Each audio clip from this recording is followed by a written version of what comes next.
Merhaba, hoş geldiniz. İstanbul Politikalar Merkezi'nin COP31 etkinlikleri çerçevesinde düzenlediğimiz COP31'i Anlamak webinar serisinin ikinci oturumundayız bugün. Ben Ümit Şahin, İstanbul Politikalar Merkezi İklim Değişikliği Programı koordinatörüyüm.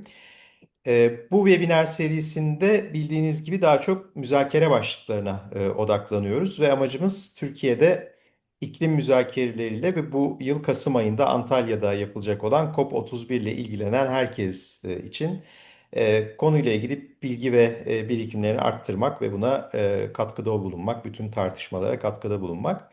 İlk webinarımızda Carbon Brief'ten Simon Evans'la birlikte COP süreçlerinin müzakerelerin nasıl işlediğini genel olarak anlatılmasıyla başlamıştık. Bir giriş yapmıştık konuya. Bu webinarı kaçırdıysanız kaydını YouTube'da İstanbul Politikalar Merkezi kanalında bulabilirsiniz. Bugün ikinci webinarımızı yapıyoruz. Konuya ve konuklarımıza girmeden önce altyazı ile ilgili bir bilgilendirme yapayım.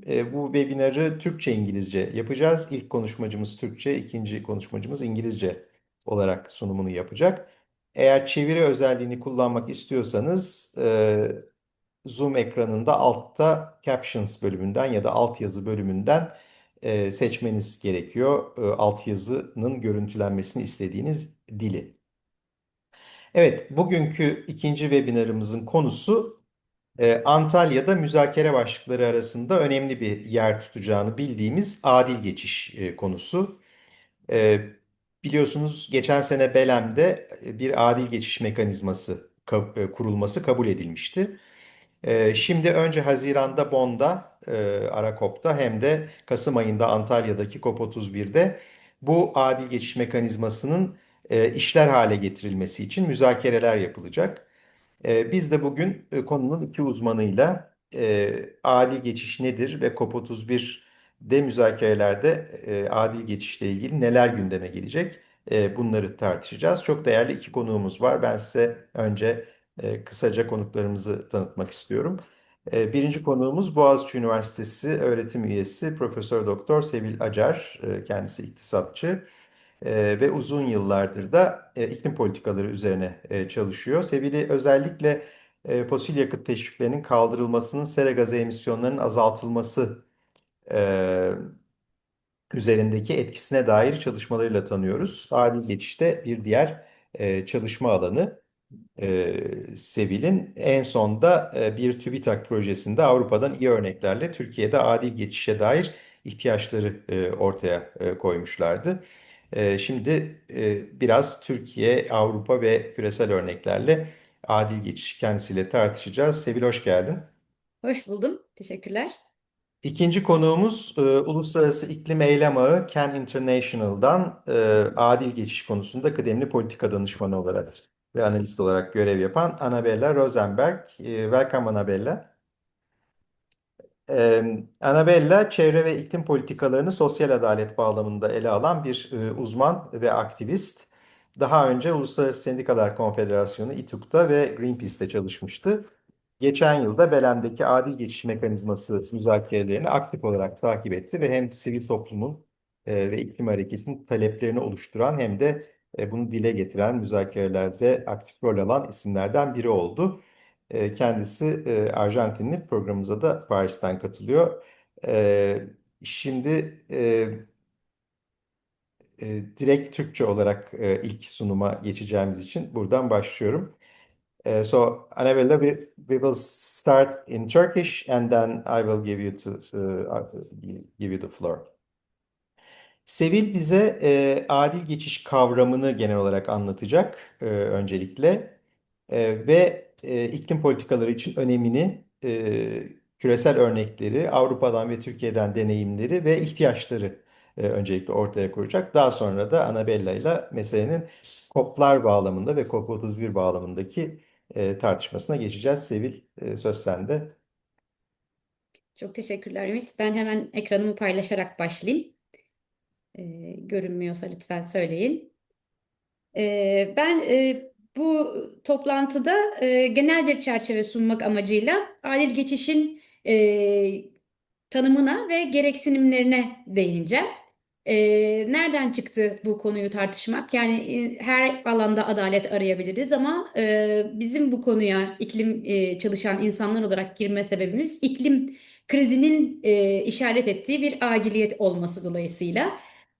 Neden? Çünkü biz iklim krizinin ancak fosil yakıtlardan çıkışla sonlanabileceğini biliyoruz. Yani iklim krizinin müsebbibi olan fosil yakıt yatırımlarının, fosil yakıt yakma faaliyetinin bitmesi gerektiğini düşünüyoruz ve dolayısıyla bunu yaparken bu alanla, bu sektörle ilişkili olan başta kömür madenciliği ve kömürlü termik santraller olmak üzere bizim gibi ülkelerde, başka ülkelerde petrol yatırımları, doğal gaz yatırımları olabilir daha çok ama bu fosil yakıtların öncelikle terk edilmesi gerektiğini düşünüyoruz ve bu yüzden de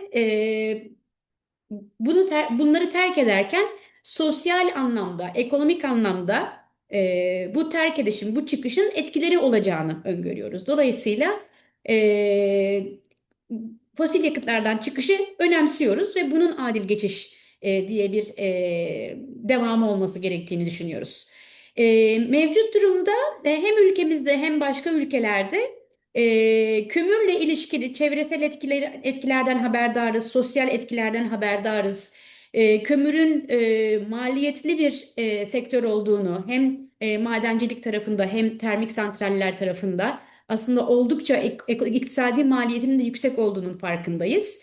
Bununla birlikte eğer geçişi, kömürden çıkışı ya da diğer fosil yakıtlardan çıkışı kendi haline bırakmazsak ve planlarsak bu çıkışın sağlayabileceği bazı faydalar var. Özellikle bunu adilane bir şekilde planlayabilirsek. Bu bakımdan adil geçiş aslında iklim değişikliği ve diğer çevresel sorunlarla mücadele ederken yeni iş yaratmayı, sosyal adaleti sağlamayı ve çalışanlar, topluluklar, iş dünyası için adil bir geçişi sağlamayı hedeflemek durumunda. Ve bunu sadece ulusal düzeyde bazı politikalarla değil, en küçük böyle bir geçişten etkilenen birime kadar, yerel düzeyde de hanelere, bireylere kadar planlamak, indirebilmek zorundayız adil geçişle ilişkili bu düzenlemeleri. Önce tanımlardan başlayayım. IPCC'nin çok kısa bir tanımı var. Düşük karbonlu ve iklim dirençli bir ekonomiye geçişin adil ve kapsayıcı olmasını, kimsenin geride bırakılmamasını sağlamayı amaçlayan ilkeler, süreçler, uygulamalar bütünü olarak tanımlıyor IPCC adil geçişi. Sanıyorum AR6'da bu şekilde geçiyordu. Ve yine Annabelle da çalışmış olduğu, daha önce çalışmış olduğu bu Uluslararası Sendikalar Konfederasyonu tanımına göre de yine adil geçiş iklimle ilişkili olarak tanımlanıyor. Düşük karbonlu bir ekonomiye geçişte işçilerin ve toplulukların geleceğini ve geçim kaynaklarını güvence altına alır. İşçiler ve sendikaları, işverenler ve hükümet arasındaki sosyal diyaloğa ve topluluklar ve sivil toplumla istişareye dayanır. Adil geçiş planı küresel ısınma ve iklim değişikliği politikalarından etkilenen tüm çalışanlar için daha iyi ve insana yakışır işler, sosyal koruma, daha fazla eğitim fırsatı, daha fazla iş güvenliği sağlar ve garanti eder diyor bu tanım. Tarihsel olarak çok eski bir kavram değil.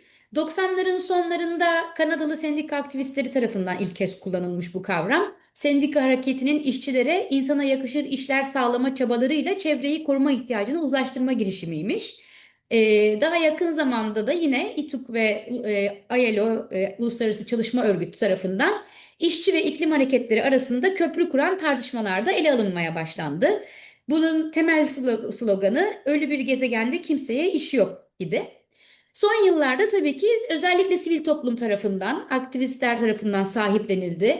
Ee, Yine hükümetlere ve akademiye uzanan bir paydaş kitlesi de oluştu adil geçiş kavramının. Tabii ki yerine göre değişecek yoğunluklarla. O anlamda da gitgide daha fazla biz duyar olduk adil geçiş kavramını. İklime dayanıklı, düşük karbonlu bir ekonomiye geçişte nasıl bir planlama gerekeceğine ilişkin adil geçiş ihtiyacı daha fazla kullanılmaya başlandı, tartışılmaya başlandı. Paris Anlaşması'nın ön sözünde geçiyor. Bizim iklim kanunumuzda da atıf var. E, Birleşmiş Milletler'in sürdürülebilir kalkınma amaçlarında da yine adil geçişle doğrudan ilişkili amaçlar var. Peki geçişin özellikleri neler olmalı? Biraz daha açmak istersek. Birincisi adından da anlaşılacağı gibi eşitlik ve adalet. İklim politikalarının ülkeler, bölgeler, çalışanlar ve topluluklar üzerindeki dağılımsal etkilerinin ele alınması gerekiyor. Kapsayıcı katılım gerekiyor yine adil geçişte, geçişin başarılı olabilmesi için. Örneğin çalışanlar, yerel topluluklar, yerli halklar, tüm etkilenen paydaşlar karar alma süreçlerine dahil edilmeli. İnsana yakışır işlerin ve geçim kaynaklarının oluşturulması gerekiyor. Mevcut işlerin korunabildiği ölçüde korunması, yani düşük karbonlu olanların, ama aynı zamanda yeşil istihdam fırsatlarının yaratılması, e, yüksek karbonlu sektörlerden ayrılmak zorunda kalanların desteklenmesi çalışma anlamında. Ve yine bununla birlikte sosyal koruma ve destek önlemleri gerekiyor. Mutlaka olumsuz etkilenenler olacak dedik. Bu toplulukların yeniden eğitimi, gelir desteği yoluyla yönlendirilmesi, sosyal güvenlik mekanizmalarının sağlanması gibi yine ek önlemler gerekiyor. Ve tabii ki iklim eyleminin aslında aynı zamanda yoksulluğun azaltılması, sosyal adaleti sağlaması, daha geniş kalkınma hedefleriyle entegre olması şeklinde de uyumlanması gerekiyor IPCC'ye göre. Yine Uluslararası Çalışma Örgütü'ne göre de dört alanda düzenleme gerekli. Bunu kabaca düzenleme diyeyim, ama bunlar ilişkili politikaları, planları, stratejileri kapsıyor, uzun ve kısa vadeli olmak üzere. Birincisi iş gücü piyasası alanında, ikincisi eğitim ve beceri geliştirme alanında, üçüncüsü sosyal koruma ve güvenlik alanında ve dördüncüsü danışma ve sosyal diyalog alanında. Şimdi ilkiyle başlayacak olursak iş gücü piyasası ile ilgili olarak ne yapılması gerekebilir? Öncelikle e, daha yeşil ürünlerin üretildiği sektörlerin geliştirilmesi, hizmet sektörlerinin altyapının daha yeşil şekilde geliştirilmesi, düşük karbonlu şekilde geliştirilmesi ve buralarda bir iş gücü talebi olması gerekir ki bu fosil yakıtlardan işsiz kalan grupların öbür tarafta absorbe edilebilmesi için istihdam piyasasında. Dolayısıyla bunun aslında topyekün bir istihdam politikası dönüşümü gerektirdiği de söylenebilir. Durup dururken, çünkü kimse bir sektörden çıkıp diğer sektörde istihdam edilebilir şekilde olmayacaktır, durumda olmayacaktır. Yine kirletici enerjilerin, enerji üretiminin ya da malzeme açısından, doğal kaynak açısından yoğun ekonomik faaliyetlerin azaltıldığı durumlarda bazı işler aşamalı olarak kaldırılabilir, sayıları azaltılabilir. Mevcut işlerin çoğu büyük ihtimalle zamanla dönüşmek zorunda kalacak. Bu işlerin bir kısmı tesisatçılık, elektrikçilik, metal işleri, inşaat işleri gibi iş kollarında çalışan insanlar olabilir. Buralardaki beceri gruplarının, çalışma yöntemlerinin yine düşük karbonlu olacak şekilde dönüştürülmesi zorunlu kılınabilir. Neyse ki bu tarafta aslında dünyadaki akademik literatürde iklim politikalarının, iklim değişikliğini azaltım ve adaptasyonla ilgili politikaların istihdam artırma etkileri de belgelenmiş durumda. Yani iş gücü piyasasında böyle bir iklimle ilişkili politikadan, enerji dönüşümü ya da iklim değişikliği azaltım politikasından etkileneceklerin nerelerde yeni iş bulabileceği, nerelerde yeni iş yaratılabileceği ile ilgili elimizde sağlam örnekler var. Dünyada örneğin en dinamik sektörler olan yenilenebilir enerji, rüzgar ve güneş enerjisi sektörlerinde yükselen yatırım ve düşen maliyetler aslında bu sektörlerin, bu kaynakların genişlemesinin arkasındaki itici güç olmuş ve son yıllarda önemli ölçüde buralarda çalışan kişi sayısı artmış. 2015'te 8,1 milyon işe, 2024'te 16,6 milyon kişiye ulaşılmış. Türkiye'de de yine istihdam açısından kapsamlı bir literatür mevcut. Yani iklim politikası güderken bir yandan fosil yakıtlardan çıkışın sağlayabileceği pozitif dışsallıklar var istihdam açısından. Bunlar literatürde belgelenmiş durumda. Sadece bu enerjide de değil, tarım ve hizmetlerde de iklim azaltımı veya adaptasyonu yeni iş yaratmaya devam ediyor. Ama tabii ki bunların destekleyici bir dizi iş gücü politikası, iş gücü piyasası politikası ile beraber gelmesi gerekiyor. Yani kendi haline bırakılmayacak bir alan. Burada iş arama yardımı, iş danışmanlığı, istihdam edilebilirliği iyileştirmek, beceri uyumsuzluklarını azaltmak amaçlanan eğitim programları, yine işe alımları teşvik eden, işten çıkarmaları, kitlesel halde işsizlikleri önleyen, iş gücü talebini destekleyen sübvansiyonlar, yetersiz istihdamdan, işsizlikten kurtulmanın bir yolu olarak girişimciliği teşvik etmeyi amaçlayan teşvikler, doğrudan istihdam yaratarak istihdam edilebilirliği arttıran, iş gücü talebini desteklerken yoksul gruplara, kırılgan gruplara gelir sağlamayı amaçlayan kamu istihdam programları örnek olarak verilebilir. Bunların tabii ki bazıları kısa dönemde etkili, bazıları daha uzun vadede faydasını görebileceğimiz politikalar. İkinci politika ve düzenleme alanı eğitim ve beceri geliştirme demiştik. Burada da çoğu zaman belki teknik eğitim gereksinimi olabilecek işler olması yeni işlerin. Bunun bir nedeni de aslında hiçbir eğitim düzeyinde, eğitim kurumlarımızda en azından Türkiye'den örnek verebiliriz. İklim politikaları müfredatta pek de yer almıyor. O anlamda hani çevre bilincinin, yeşil işlerin, yeşil dönüşümün öğretilmesi belki daha istihdam politikasına dönüşmeden önce eğitim politikasında yer alması gereken bir şey. Burada bir eğitim açığı var. Aynı zamanda mevcut çalışanlar için de bir yeniden eğitim ihtiyacı var. Burada özellikle yaşlı nüfus, yaşlı çalışanlar veya görece düşük vasıflı işçiler veya göçmen işçiler zorluk görebilir. Burada da onların beceri kazanmaları, yeni işler için rekabete girmeleri zor olacağından farklı beceri geliştirme veya eğitim planlamaları veya gerekirse erken çıkış istihdamdan eğer öyle arzu ediliyorsa erken emeklilik planları gündeme gelebilir. O nedenle burada adil geçiş politikasının aslında hem ulusal eğitim müfredatına hem de mevcut iş gücü piyasasını destekleyici biçimde ne diyelim yerinde öğrenmeyle birlikte sadece eğitim esnasında değil, ilkokul, ortaokul, lise düzeyinde değil, daha sonraki eğitim fazlarında da yine yer alması gerekir adil geçiş perspektifinin. İşletme düzeyinde, endüstri düzeyinde, ulusal ve bölgesel düzeylerde bu alanda eğitim ve beceri geliştirme alanında bir eylem gerekmektedir. Yine üçüncü gereksinim sosyal koruma ve sosyal güvenlik alanı. Burada e, çok kırılgan bir nüfustan bahsedebiliriz. Özellikle madenleri kastettiğimiz zaman. Bu nüfusun en az zarar göreceği şekilde sosyal koruma ve sosyal güvenlik imkanlarıyla aslında kapsanması gerekir. Tarım, balıkçılık, ormancılık, turizm gibi iklim değişikliğinden en çok etkilenen sektörlerin çoğunda kayıt dışılık da yaygın. Madencilikte de keza öyle. Göçmen işçiler bu sektörlerde ezici bir şekilde temsil ediliyor. Dolayısıyla buralarda oluşabilecek ayrımcılık ve sömürüye de karşı sosyal koruma ve sosyal güvenlik gerekecektir. Dolayısıyla kayıt dışılığın azaltılması da bir ek gündem olarak karşımıza çıkıyor bu alanda.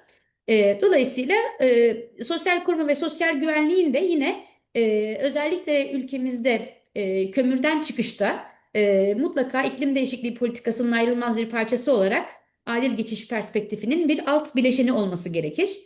Burada da yine işsizlik sigortası ve işsizlik yardımları, sosyal güvenliğin bir kurumdan diğerine taşınabilirliği, kazanılmış hakların kaybedilmemesi, yine yükseltmelerde de bunun sağlanabilmesi, taşınabilirliği, iş gücünün yeniden kendine yer bulabilmesi başka yerlerde, sosyal politikalar ne diyelim demetinin bir parçası olabilir. E, Ve yine bunlardan, bu fosil yakıtlardan ya da bunlara yönelik teşviklerden vazgeçilmesi durumunda. Çünkü kömürden ya da diğer fosil yakıtlardan vazgeçtiğimiz durumda otomatik olarak bu teşvikler de aslında kalkacak. Ve bu teşviklerin kalktığı durumlarda özellikle tüketici teşviklerinden faydalanan tarafların olumsuz etkileneceğini öngörebiliriz. Özellikle haneler, kırılgan gruplar için. Orada da belki bir süre daha sosyal yardımların devam etmesi, özellikle gıda, ısınma, elektrik gibi alanlarda gerekebilecektir. Yine kurumsal kapasitenin sınırlı olduğu ülkelerde bu daha zorluk gösteren bir alan olabilir. Sosyal koruma ve sosyal güvenlik sisteminin daha zor olması beklenebilir.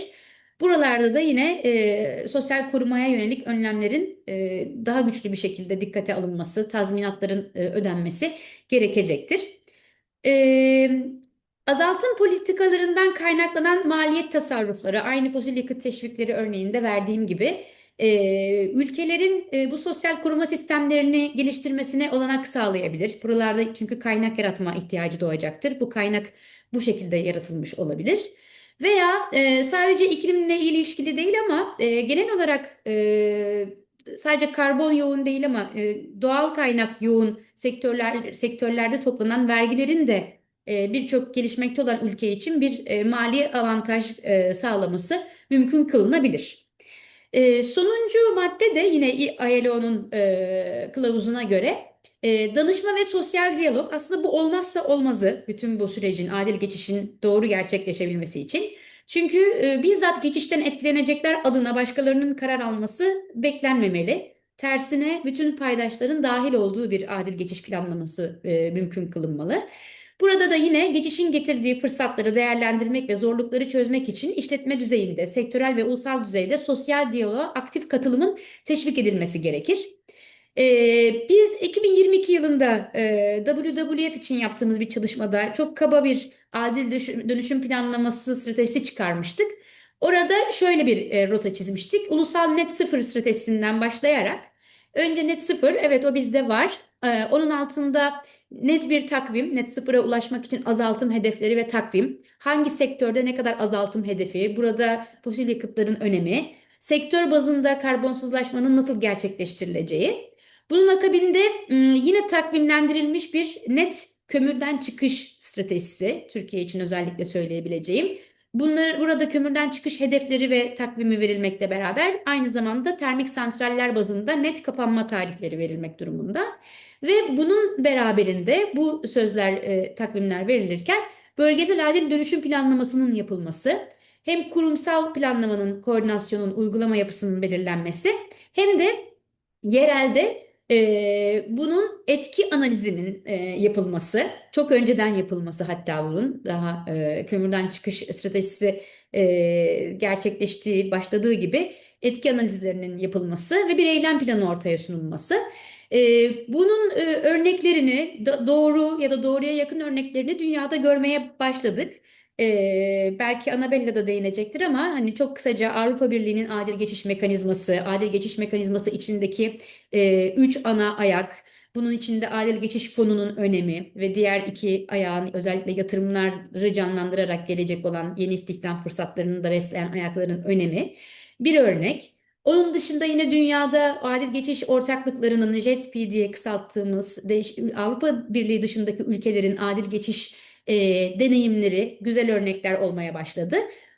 Ve hepsinde de aslında yani doğru bir tek bir doğru olduğunu değil de ülkelere, bölgelere uyumlaştırılmış, oraların ihtiyaçlarını göz önünde bulunduran, her bölgenin şeyden, kömürden ya da doğalgazdan çıktıktan sonra illa yenilenebilire yatırım yapması şeklinde değil, farklı yatırım alanlarını değerlendirerek, farklı istihdam ve beceri dönüşümü alanlarını değerlendirerek oralardaki sosyoekonomik dengeyi pozitife çevirecek şekilde yine hayata geçirerek aslında yapılabilecek çok farklı eylemlilikler var.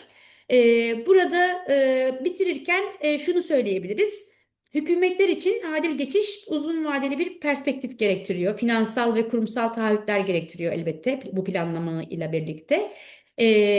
Ama şunu unutmayalım ki adil geçişe erkenden yatırım yapmamanın maliyeti daha yüksek. Yani şu anda geçişi kendi haline bırakmanın, yani kömürden çıkışı ekonomik sebeplere terk etmenin ya da petrollü, doğalgazı yine savaşla ilgili bir gündemde yaşadığımız bu günlerde yine bu tarz konjonktüre terk etmenin bedeli daha ağır. Tersine erken yatırım yapmamanın adil geçişe, fosilden çıkışa erken yatırım yapmamanın maliyeti çok daha yüksek. Çünkü birincisi fosilden çıkmayarak rekabetçi olmayan endüstrileri desteklemeye devam ediyoruz. Ve bunu yaparken o destekleme maliyeti sadece ekonomik değil. Yani ekonomik maliyetler çok göz önünde tabii ki.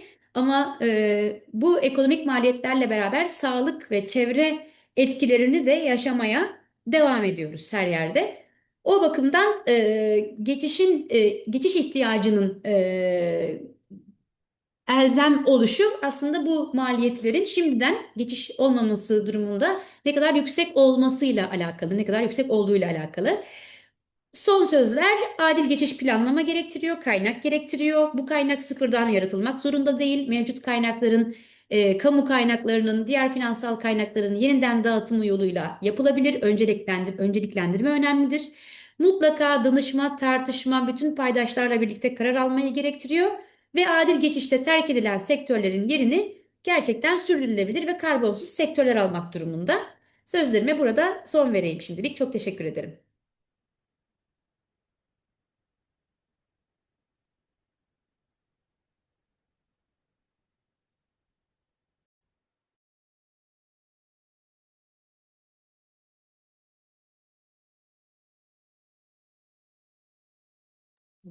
Ben de duymuyorum. Ha, çok pardon, Aa, sessizde kalmışım. Çok pardon.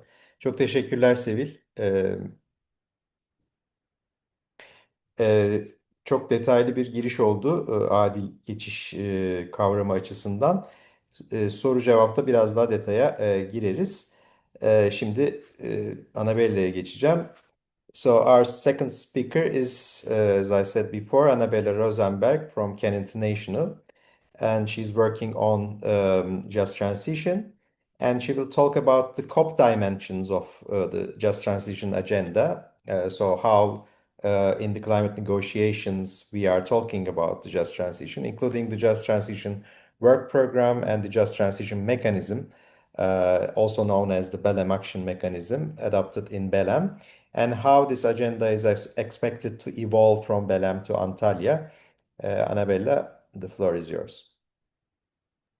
Thank you so much, Umed, and thank you also, Seville, for the framing presentation.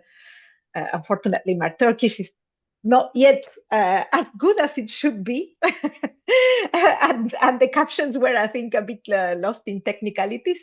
But yes, it's a pleasure to be with you all and share some of the a bit of the history of just transition in the climate convention, but probably a bit more of what has happened in the past couple of years that prepares the ground for what we expect is a really important outcome of COP31 in Antalya. So I will share my screen.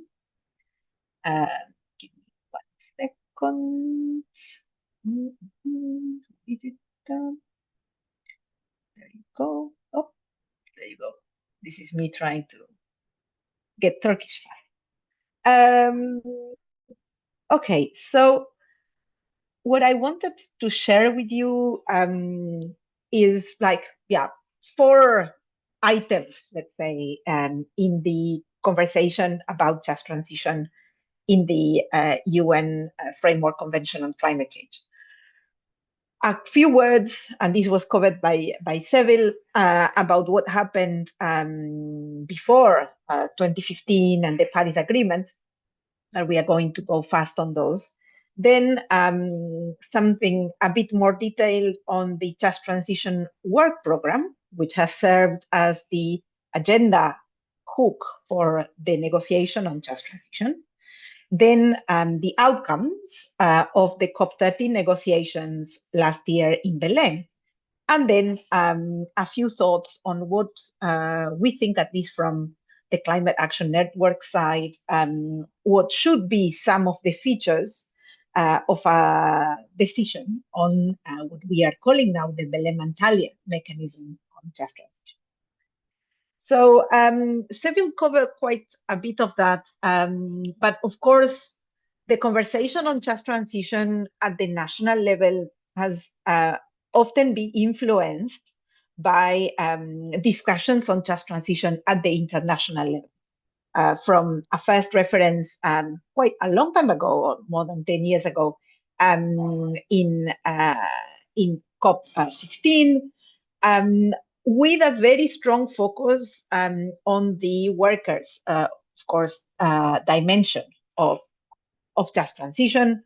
This was also advancing in parallel with quite a bit of advocacy in the International Labour Organization that then ended up with a reference to just transition in the Paris Agreement that, again, claims or states the importance of securing a just transition when deploying nationally determined contributions and different elements of climate action. It's important to note that since then, just transition found only one hook in the official agenda items, which is under the so-called response measures, and quite a bit of discussions happened in that space. So research, some reports, some dialogues, but there has been little progress under that umbrella item, for multiple reasons that we can go back to if you want. Don't hesitate to put that in the chat. The interesting feature for us was a decision taken in 2022 in Sharm el-Sheikh, where a decision was made to launch a just transition work program. And why was this interesting? Because it was not anymore associated with response measures. It had a broader intention, and it has the possibility of really connecting many things that are happening on just transition in many countries to climate policy making. So we started CAN, but alongside trade unions and different constituencies active in the COP, Women and Gender, the Demand Climate Justice campaign, youth, and later on joined by indigenous peoples. We started to work together on trying to clarify the scope of that just transition work program, so that we were not cornered anymore in a job-only or job-centric conversation. Of course, a discussion on just transition needs to incorporate issues related to employment and workers, but we also know from experience that other socioeconomic elements need to be covered. In particular, what we think is the international dimension of just transition. Until then, most of the discussions, even at the international level on just transition, were only reflecting on the national dimension of it. There was also important to get a recognition in the scope to different rights aspects: social justice, labor rights, social protection, social dialogue. And since then, different dialogues took place under that work program. But one of the most important pushes we made from a civil society end, but where many governments agreed, is that this should not stay in dialogues and words. We needed, more than ever, what we call actionable outcomes. So decisions that will have some form of impact on the ground. And this is how the ground prepared for what we understand as massive breakthrough in the negotiations on just transition.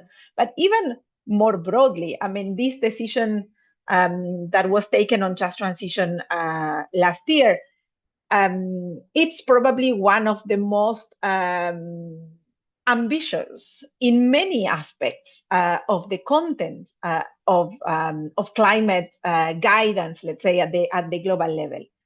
It basically helps us define in a quite ambitious way some of the key features of a just transition, including the idea that just transition needs to be deployed in all aspects of climate policy.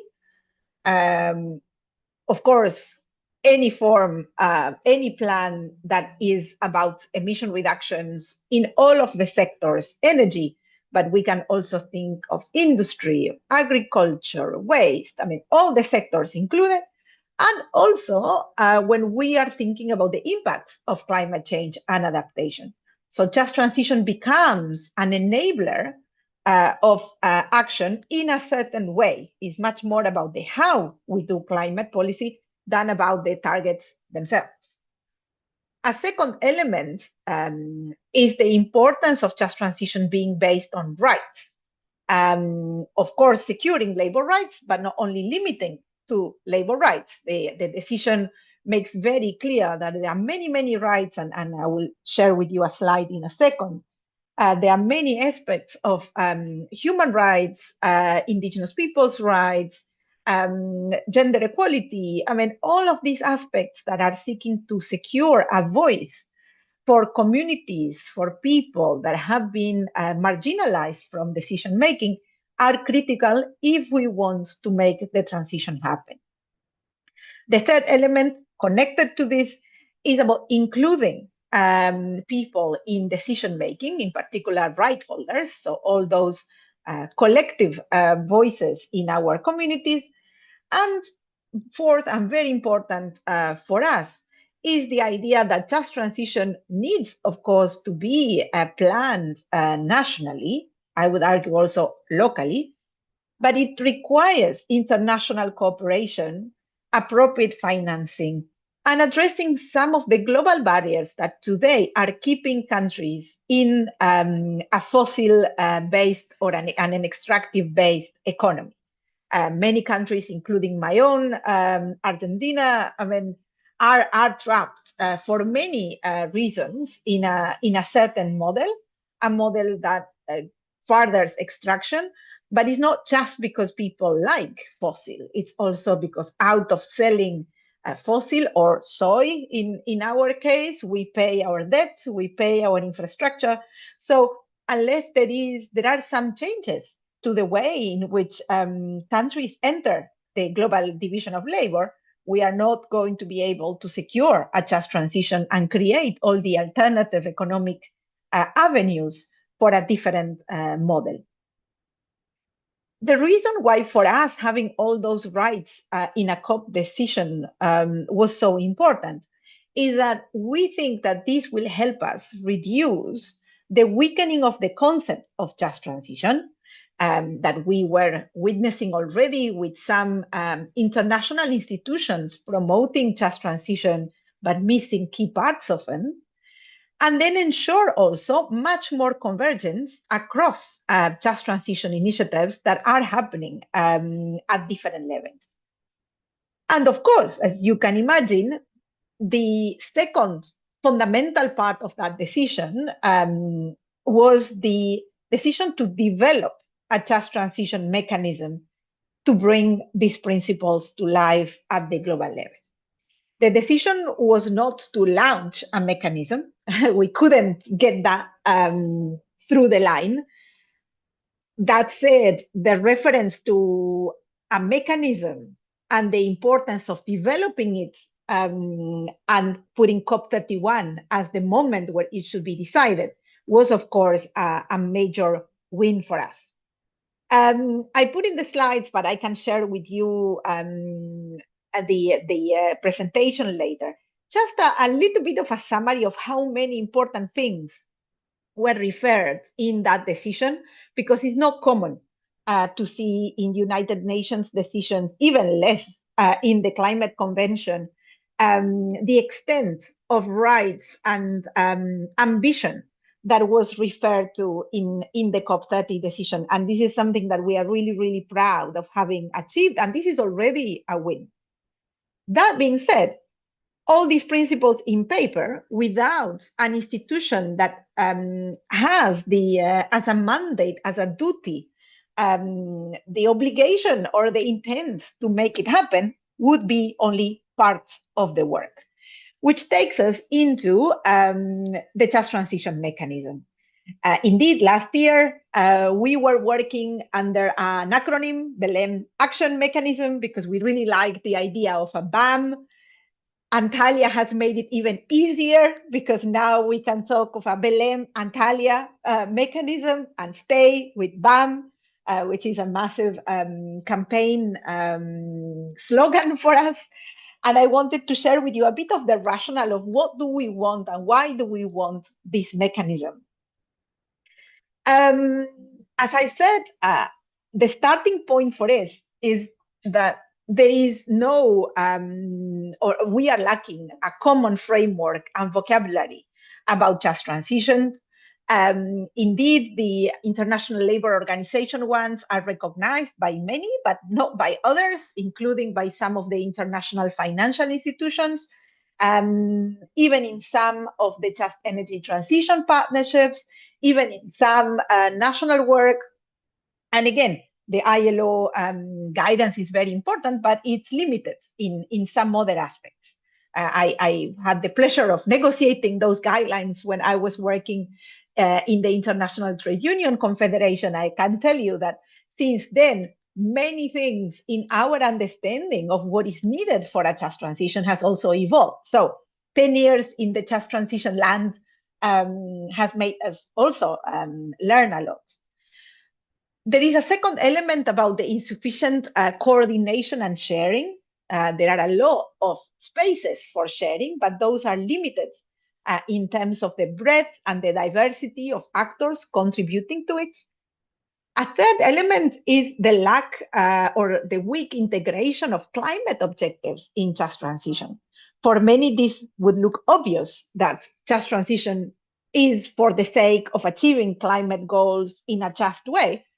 Unfortunately, there are many just transition plans that do not have as a horizon climate justice. A fourth element is about the very important gaps in finance, in capacity, in cooperation. And we do see a very fragmented landscape when it comes to advancing just transition. And then also the fact that many international barriers are still in place, as I was saying, and preventing just transition from happening. In that context, we worked on this idea of a BAM, of a just transition mechanism, having three core functions.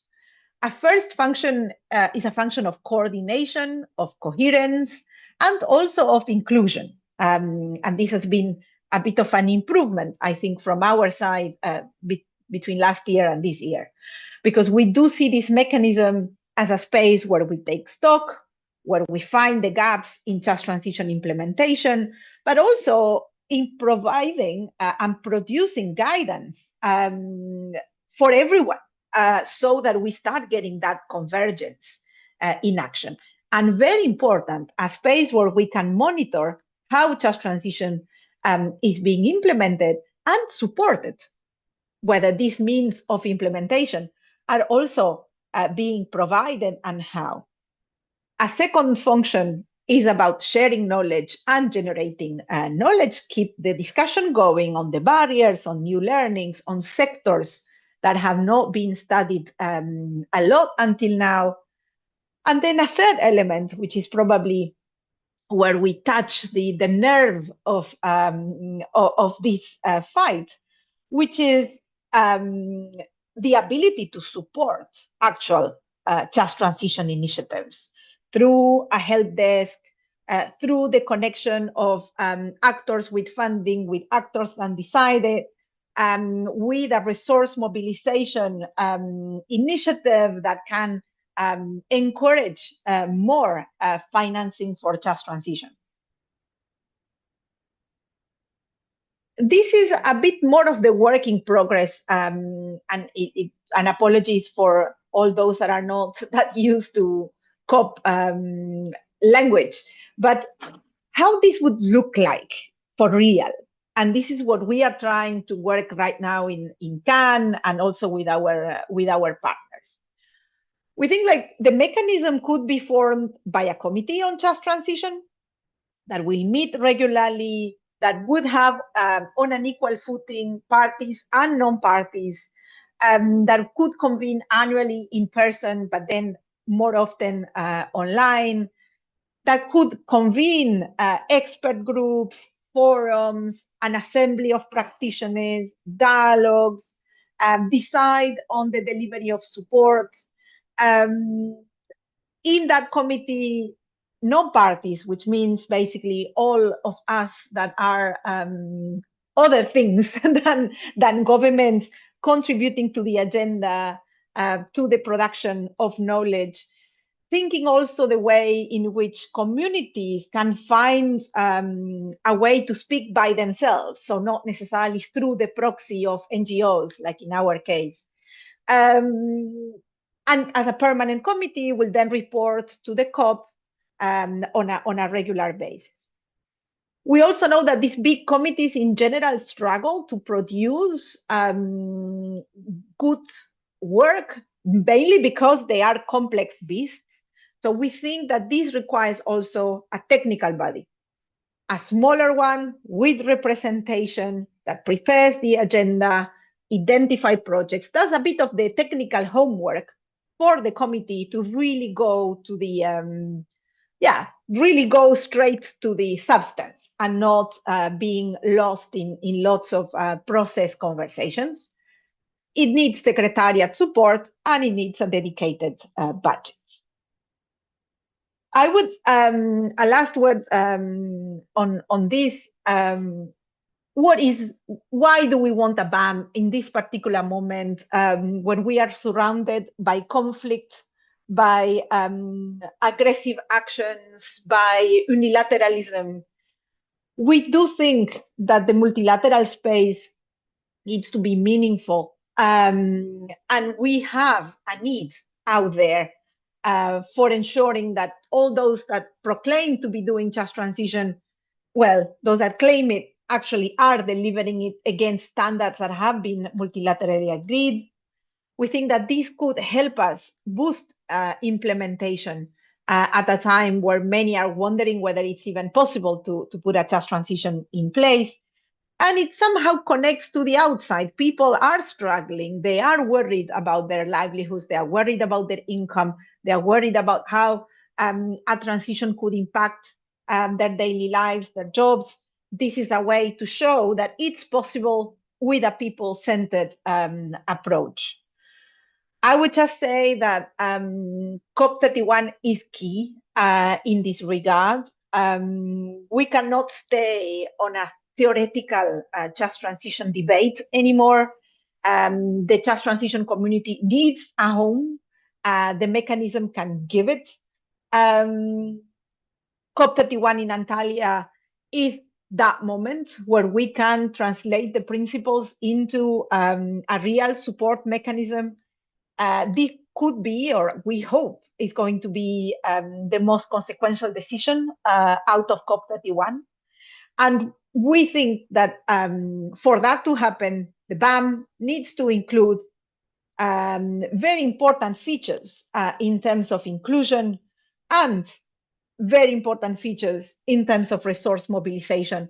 So that is not only words and seats, it's really about making a just transition happen on the ground. So I will stop there. Thank you, Annabella.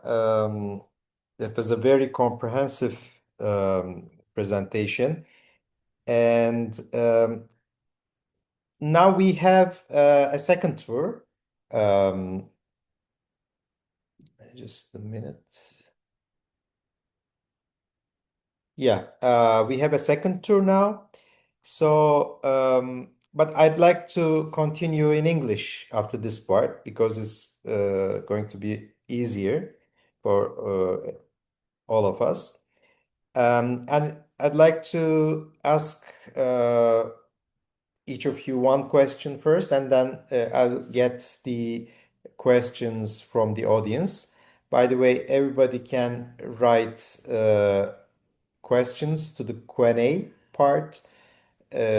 Soruları olan izleyicilerimizin Q&A kısmından yazmalarını rica ediyoruz. Biraz sonra konuşmacılarımıza ileteceğim ilk soruları sorduktan sonra. So my first question is to Sevil. You already mentioned partly this, but your presentation was mostly on just transition from the coal to renewables. So, and it's generally believed that the discussion of a just transition is difficult in Turkey because we don't have any coal phase-out policy in Turkey. There is no any coal phase-out target.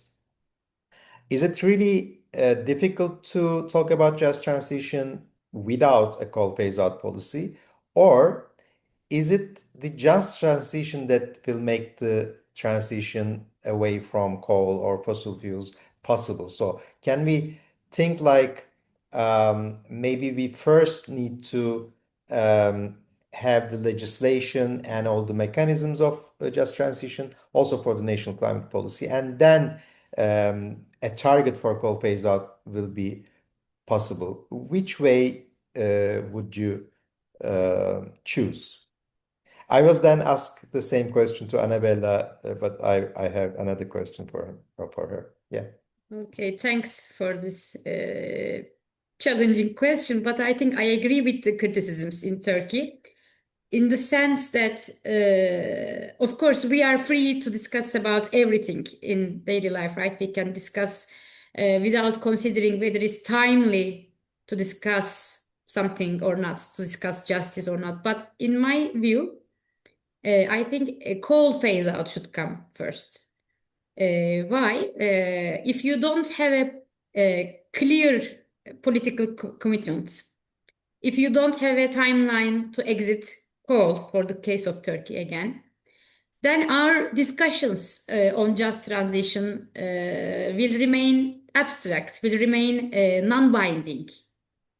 So we will lose the basis for this discussion. And on the other side, if we have a clearly defined phase-out plan that is agreed by the general, let's say, society, it is more certain to all stakeholders. It aligns the stakeholders. It enables some concrete planning for workers, for communities, for investors, if there is a clear phase-out plan. So I can easily say that, and also it is how it emerged in its origins. It was even defined like that by the workers themselves, by İTÜK, for instance. It was always defined together with the emphasis on climate action or environmentally, let's say, friendly transitions. So in that case, I would again say just transition is not a prerequisite for coal exit, but coal exit or fossil fuel exit is a prerequisite for just transition. Otherwise, we can discuss justice. We want justice everywhere. That's human right, but that wouldn't be bringing us a political commitment or an exact strategy to, let's say, adapt in our climate action. So we want meaningful, actionable, defined phase-out plan that should be agreed upon by different parts of the society, by the whole society, so that we will make this transition, because then that's a transition, if there is a coal exit for the case of Turkey, then we can make that transition just. That's my view. Thank you, Sevil. So I asked the same question to Annabella first, and then maybe, yeah, let's get the answer, then I'll ask the second question to you. Thank you so much. And it looks obvious, and it's not that simple, I would say. Of course, on the situation in Turkey, I mean, like I would not comment. But what is clear from my perspective is that there's no just transition if there's no direction, if there's no clear horizon. How that horizon looks like, it can be different, I mean, across countries. What we have seen is that in some places, and for example, one of the countries that is often mentioned as an example on the coal phase out, like Spain. Spain insisted in not having a target, but having a very clear exit from coal without a year. And actually it allowed them to phase out even earlier, because the political commitment and some of the, let's say, conditions they put for the industry to reduced were a bit different. And actually that on the NGO side was seen as a weakness. And many, in the climate space criticized the Spanish government. From a just transition perspective, it worked. It allowed actors to, because it worked with many, many other things and with very clear political commitment to make that happen and not backtrack from what they were saying. But if we zoom out from coal for a moment, I think we are all a bit desperate for understanding what is the horizon, the commitment from many of our governments in terms of their energy outlook, in terms of the even what is the industrial horizon for our countries. In some places, in particular in global south countries, where they could still, from an equity perspective, could have the possibility to still have some fossil for some time. The fact that we don't really have a horizon makes every single investment in fossil puts a massive question mark on their intent of securing a just transition, because you are creating even more harm, even more workers that will have to be transitioned away, even more territories that are dependent on fossil fuel infrastructure. So we need a horizon. We need a commitment that it's somehow in law, because it needs to resist changes, I would say, in political moments. But I think it's going to be very difficult to obtain that social consensus if there's an equally high level of commitment to make this work for people. Targets without justice, we have tried that for the past 40 years. And here's where we are. So I think we need to turn that page, and we work in both with an equal level of intent and commitment. Otherwise, the risk is for environmental groups and all among us working on climate justice to be seen as an elitist group. And actually our words being used, by people that don't want change to indicate our absence of empathy and solidarity with people that could be impacted by the transition, which is not true, but it's clearly used in that way. Okay, thank you. It turns out to be a very interesting discussion, by the way. Maybe we can continue later, but I'll have another question for you, Annabella, more in terms of COP negotiations. What do you think is the key for just transition? Because you already told a lot about that, but as far as we see from the discussions around that, for example, for developing countries, mainly finance is the key. But also we see in the just transition mechanism text that it is talking about mostly technical assistance, technical capacity building, etc. So what would be the key for really to implement just transition? Is it legislation, for example, or is it finance or technical capacity, or what?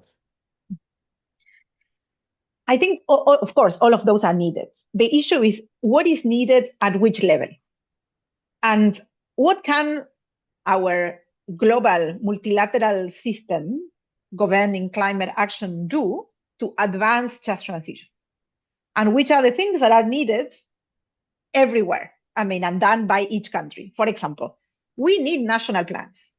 Those need to be done by governments with inclusion, meaningful inclusion by all right holders, embed that in the nationally determined contributions, in national adaptation plans, in their industrial pathways.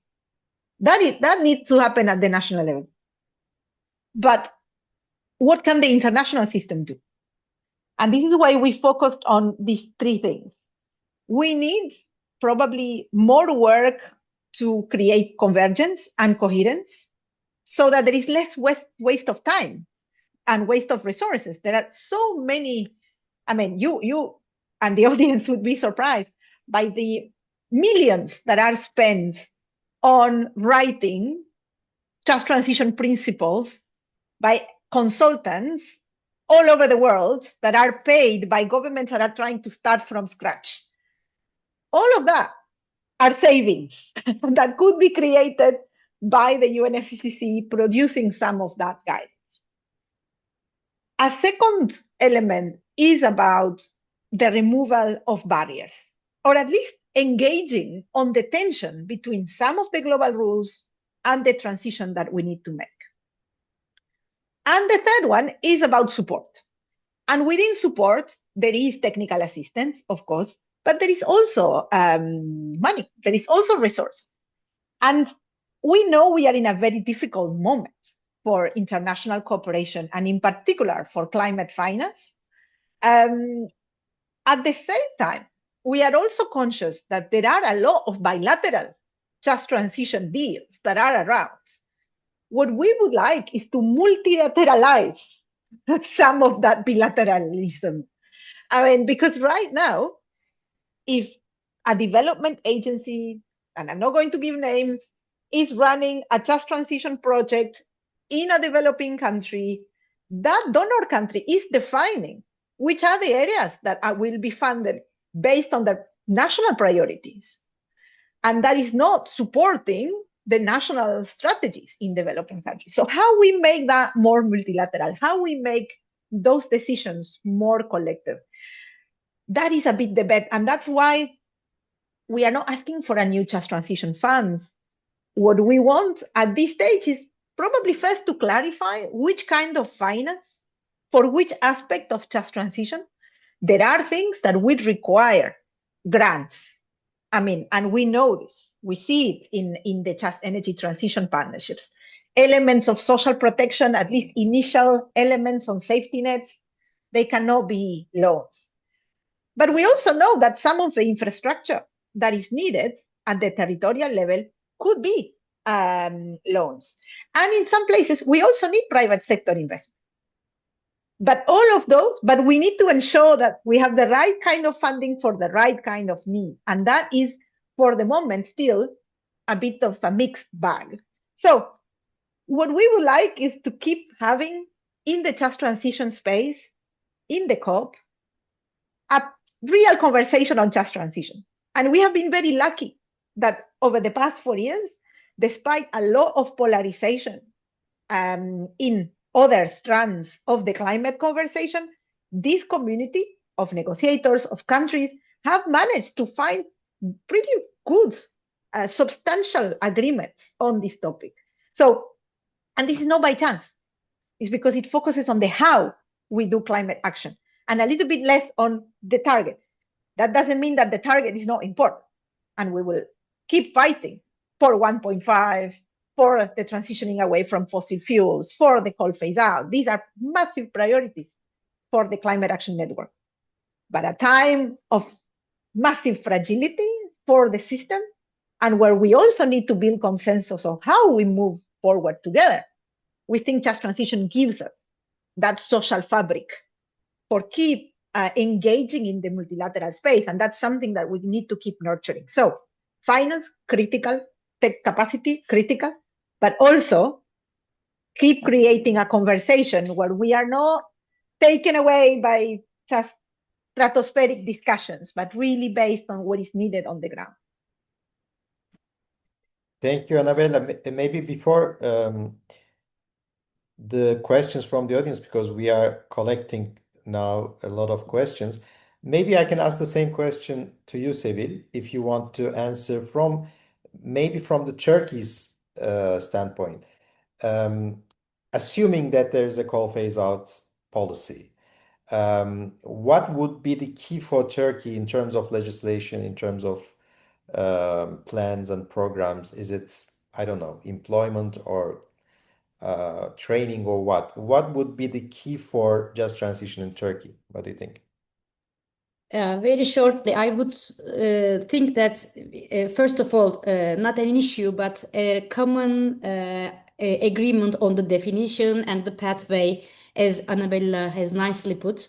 That's necessary. But since once there is legislation, let's say, I think the key issue will be employment. Because unemployment is a big problem in the country. Has always been like that, but also increasingly like that in the recent years. So I would suppose that employment would be number one priority. Second would be inflation, because many people are afraid of higher prices once this kind of a transition happens.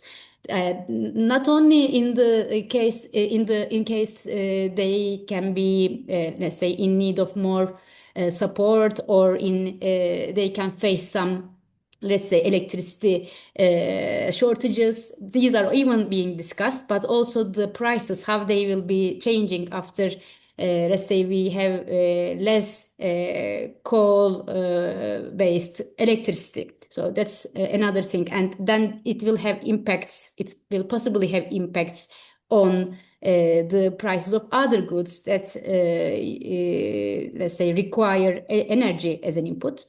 So I would say employment first and inflation second.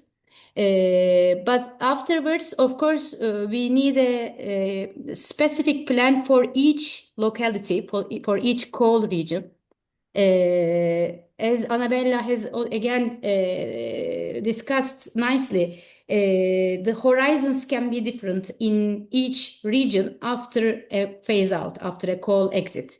In one region, maybe the services sector would replace the older sectors, the prior sectors, or in another region, it could be, let's say, more about agriculture and food-related production systems that can replace older technologies and older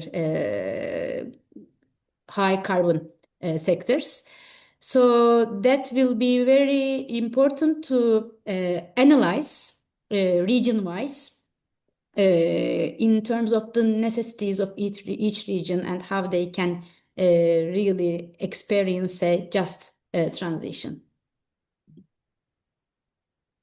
Thank you, Sevil. So let's look at the questions from the audience. You can also see the questions, but I'm going to read, because this webinar will also be put on YouTube later. So first question is from Mariel Vieja. So and the question is, global governance structures are important for advancing multilateral action, but how do we ensure they don't become too top-down? What mechanisms will guarantee that frontline communities have a direct voice and real influence in those global decision-making spaces in sectors like waste management, where Gaia works? Local decision-making is critical, and local actors, especially waste pickers, play a fundamental role in effective and inclusive solution. And then there is a more clarification. And my question above refers to the just transition mechanism, where waste pickers are key actors in ensuring a just and effective transition in the waste sectors.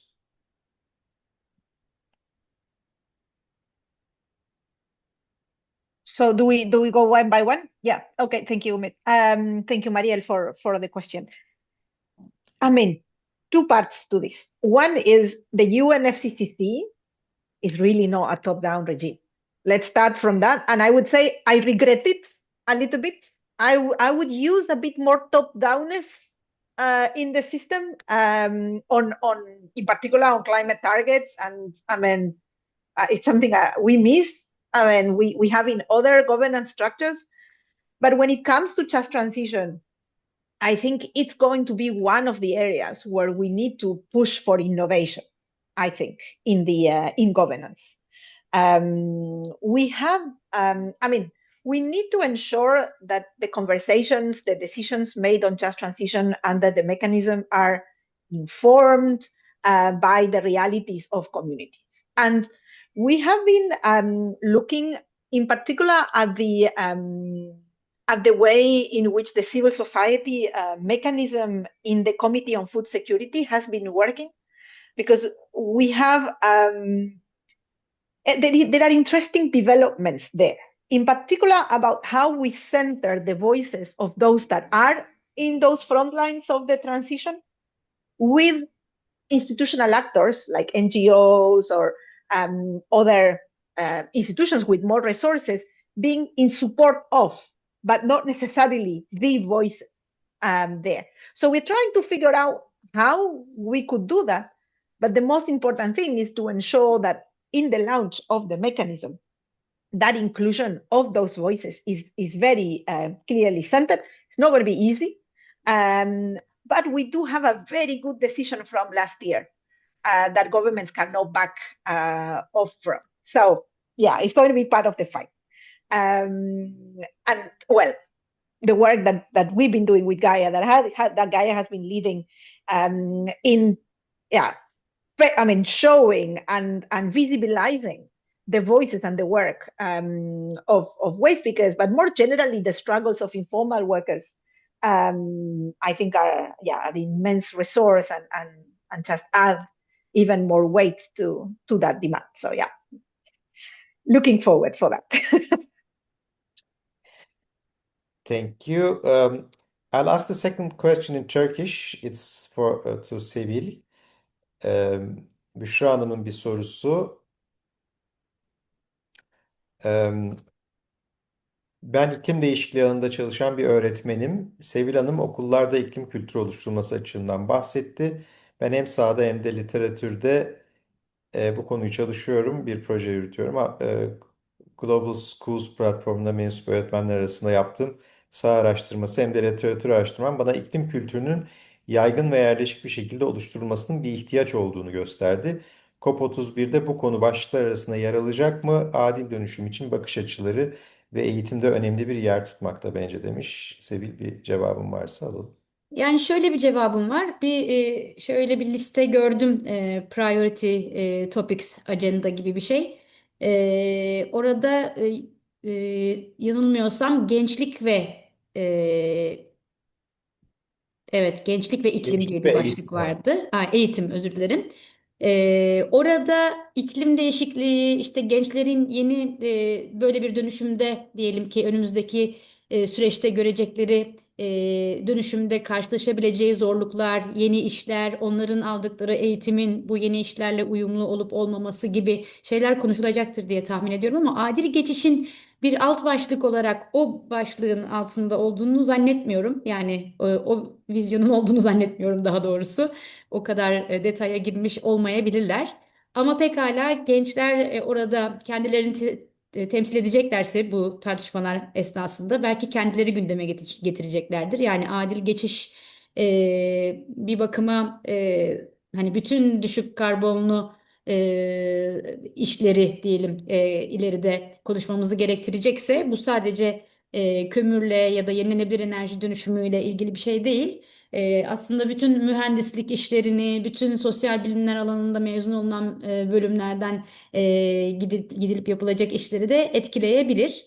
Ve bence de önemli bir başlık, ama sizin çalışmanızı merak ettim. Eğer iletebilirseniz özelden ya da buradan bakmak isterim projenize. Bence mutlaka eğitim sistemimizin müfredatın içine girmesi gereken bir konu. Sadece iklim değişikliği özelinde değil, ama aynı zamanda bu adil geçiş açılımı ile birlikte girmesi gereken bir konu. Teşekkürler. So this next question is for Annabella. So Özlem from Can Europe, she's asking, what are the issues or demands that are potentially stand in the way of establishing this mechanism? For example, is deciding who will finance it a challenge, or could deciding which non-governmental actors will be included in the committee become a barrier? And the second question from Özlem is, how is the BEM linked to TAF and Santa Maria agendas? This transitioning away from fossil fuels agenda in Santa Marta in Colombia, is it or is it linked? Thank you, Aslam. So I think it's pretty likely that we will have a mechanism at COP31. The issue is whether we are going to have a good mechanism. So whether we are going to have a BAM as we would like it. And you flag three issues there. One is, three potential tensions. One is on the finance issue, more broadly, like the just transition finance issue, I would call it. There is a second one about inclusion, like seats at the table for those that are not from government. And there is a third one that is what I think it's the like the small money sort of issue about how this mechanism is run and who pays for it.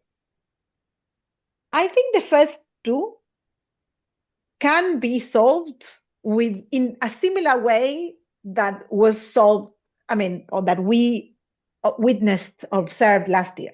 This is what we've been calling like the high ambition approach.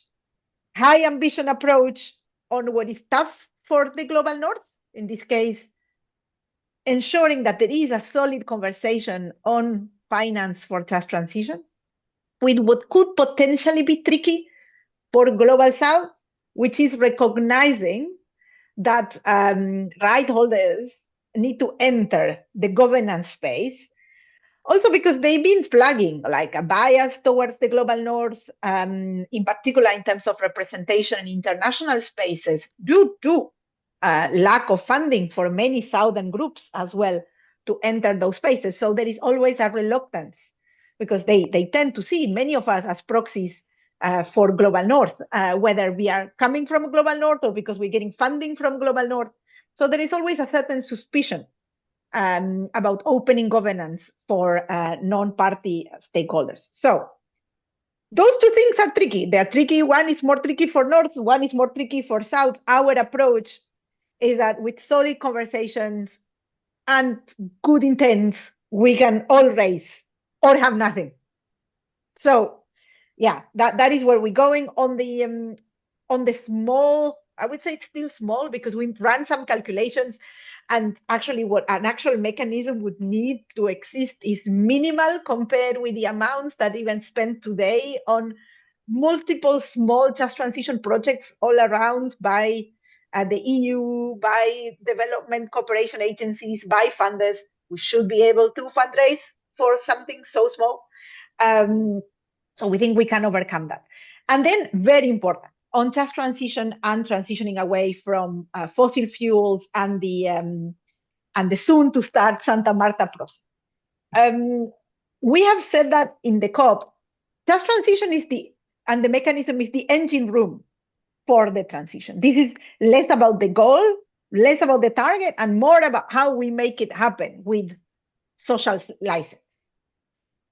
So in the Santa Marta process, well, of course, there are many actors that are contributing to it. Most of the social movements there is an element of just transition discussed, although the agenda for Santa Marta is very focused on these international dimensions of securing a transitioning away from fossil fuels, and a little bit less on some of these social employment inequalities, industrial dimensions of it.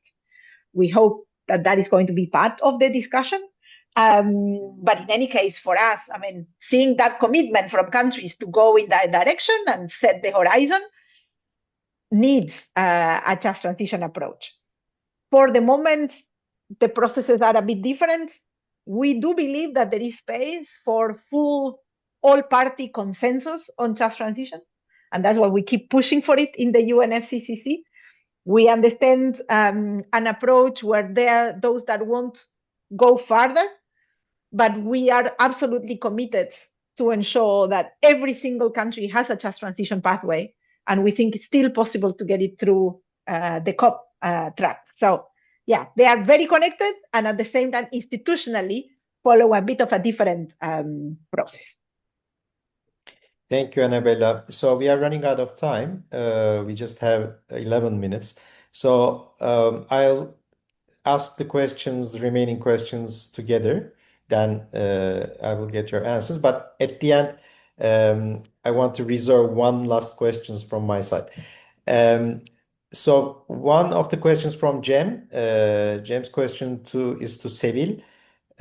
what is the position of the trade unions for just transition in Turkey? This is for Sevi. Another question is, for just transition to happen properly in Turkey, we need to consider each carbon-intensive sector separately, and we should also have a regional local lenses to have an effective policy steps in that regard. But we also need to coordinate with international mechanisms and take coherent actions. How would you bring these two approaches together in order to achieve an effective just transition process? This question could be both of you. And I think the last one is from Sema, from Sport to Life, a Turkish NGO in the aid system. The climate crisis and its humanitarian impacts has become a focus of our work. We work with affected and risk communities in facilitating them lead their initiatives on disaster preparedness, risk reduction, as well as anticipatory action. We have recently designed a locally led funding mechanism that we hope will also become an alternative channel in Turkey for climate finance. So the question is, where do we situate community-led climate adaptation initiatives in relation to just transition, and how could we position ourselves and engage in the operationalization of just transition? I think these are all the questions, yes. Who will start? Sevil? Okay, I can, maybe with the last question. So, yes, we see them being quite top-down, that's true. But at the same time, we really need local planning and local action in order to make these top-down, let's say, designs real and actual. So, if, for instance, we don't have participation from workers or communities or local governments in decision making, then this top-down approach will not work. So we really need participation and inclusion as a number one priority. And second, we have to link any just transition mechanism to locally development plans that are tailored for local needs. Otherwise, this linkage between top-down and bottom-up will be always broken. So we should find a way to link the two approaches. Then implementation will be, of course, bottom-up, but the general governance system can be, of course, top-down. And sometimes it's really necessary to have such kind of a top-down, let's say, approach in order to make it realized for not only a specific location or for a country, but for the whole world. For unions approach. Unions, okay. I have mixed evidence for their approach to just transition in Turkey. First of all, of course, their priority agenda is about employment. They have to protect their employees, their members, and at the same time, they should always defend policies naturally, by definition, that will not lead to any job loss or any, let's say, insecurity in the labor, let's say, era. But at the same time, they are aware of the agenda. They are seeing it. They are seeing that this just transition agenda will be always in front of them as we are talking about climate policies and, transitions in general. So some unions, as I have seen and as I have witnessed in their, let's say, speeches in different areas, they are proactive and they try to make research on this. They investigate the possible consequences of such a transition for their own sectors that they represent. And they really appreciate if this kind of a transition will be, let's say, realized. It should come together with job security, together with reskilling workers, social protection, and also some of these are more sensitive about issues like regional development or economic development. So that comes together with it. But some are more, let's say, reluctant to discuss. In my research, I have witnessed such an occasion. We have tried to, reach out to some trade unions that are related to the energy sector, especially coal sector. And really, they weren't open to give any interview, and they really thought that it would be something that would threaten them. So although we were defining just transition and what would be the possible consequences of such a transition in their sector, we were trying to define this in the beginning of the research. They weren't very, they weren't voluntarily interviewing with us, and they weren't sharing the views. So I mean the representatives of trade unions. So in this sense, I wouldn't name any of them, but I would say there is a mixed type of evidence in terms of their understanding of just transition in Turkey. Thank you, Sevil. Annabella?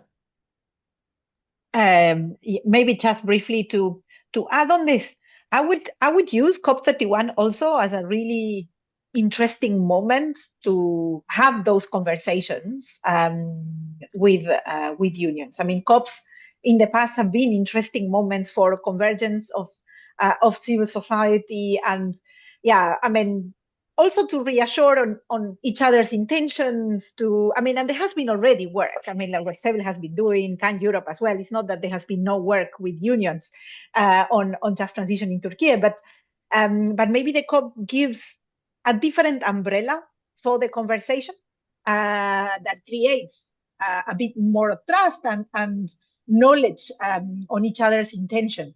Probably a little bit of a less politically charged discussion as some of the national conversations can be. I mean, the only thing I would add from the other questions that are also a bit commentaries is that I absolutely agree with the importance of just transition not being a single sector by sector approach. We need, of course, sectoral strategies and plans, but we also need macroeconomic planning because, and in particular, this territorial approach. Unless we are able to have this global plan, it's difficult to capture also the winning sectors. Because otherwise we are only on the sectors that needs to change, that potentially have to shrink or undergo important restructurings. It's only the territorial dimension or the macroeconomic discussion that allows us to start identifying the investments and the sectors that will be growing or need to grow.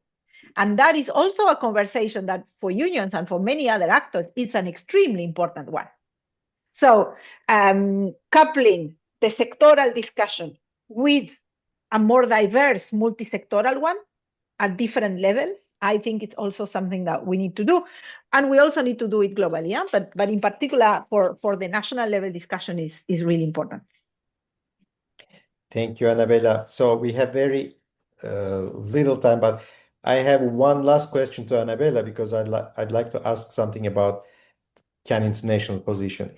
As you know, we are now heading to COP31 presided by Turkish government. So now, what would be the first priority from your side in terms of just transition or your demands in terms of just transition from the Turkish COP31 presidency? Because what would be the first priority when you come to Antalya or even before Antalya? Well, bam, bam, bam, bam. That's our priority on just transition. We need to launch the mechanism with as many features as possible, and in particular, ambition on the inclusion and financing side. I think because of its positioning in the negotiations, the Turkey government can make a difference in navigating north and south. We hope it uses its navigation to lift ambition on both sides. instead of lowest common denominator approaches just to survive a COP. We think this can be a really nice gift from Turkey to the world. So that's where we are investing and looking forward for Antalya. For Belém'den Antalya mechanism. Okay. Thank you both. Thank you, Annabella. Thank you, Sevil. It was a great webinar, I think. I also would like to thank all of our participants. And of course, we will continue these webinars, both COP31 Explained webinars and COP31 Insights webinars. So see you in the next webinar. Thank you all. Thank you. Teşekkürler.